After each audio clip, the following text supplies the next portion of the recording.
Lots of Deadheads spend their summers going on tour with the Grateful Dead. There's nothing strange about that. But earning college credit to go on tour and study Deadheads on tour, now that's unusual.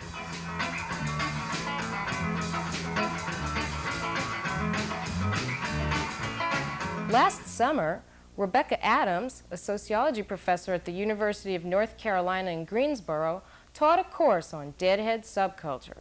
There are actually two courses. Both of them are Deadhead Sociology, but the subtitles on the two courses are Qualitative Research Methods, which is basically observational methods, and then Applied Social Theory, which is really a classical theory course.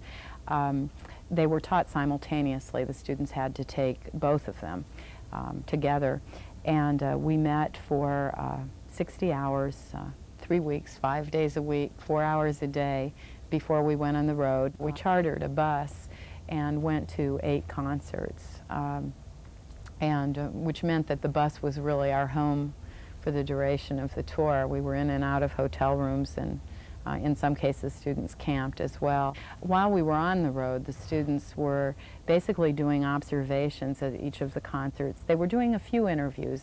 Each student completed 4 interviews, but for the most part they were just blending into the crowd. Then when we got back from tour, we had another week's worth of classes to sort of pull the whole thing together theoretically and to talk about how to write papers from this mass of information that they had collected. There are 21 students enrolled in the class. About 10 of them were already students at the University of North Carolina at Greensboro. The other 11 came from other schools from all over the country. We had a couple from Emory, University of Pennsylvania, University of Florida.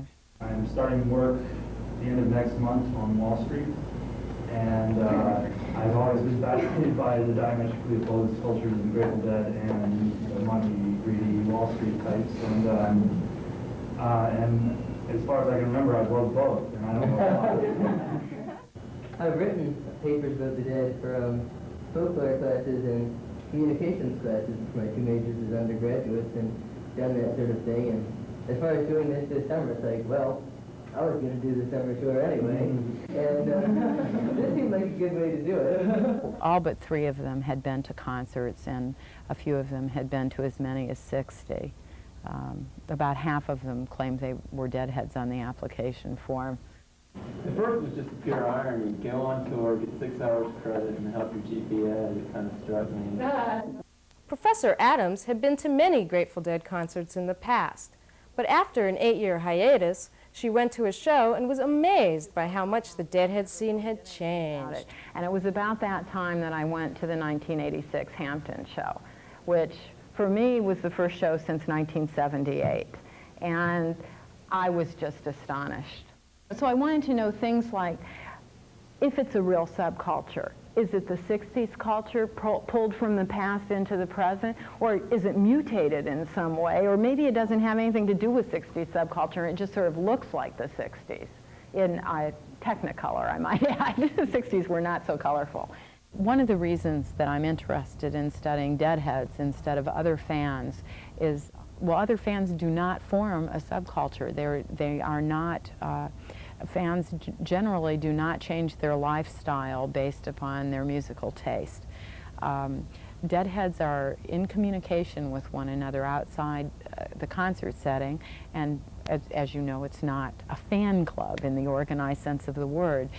People keep in touch through taping, trading tapes, and through, you know, a variety of newsletters. All of these sort of informal things, and the fact that Deadheads really do become friends with one another and go to the concerts not just to hear the band, although the music is the central part of the experience. They also go to see one another, and that makes them really different from most people who go to concerts. Tune in next time when Rebecca talks about what she and the class learned while they were on tour.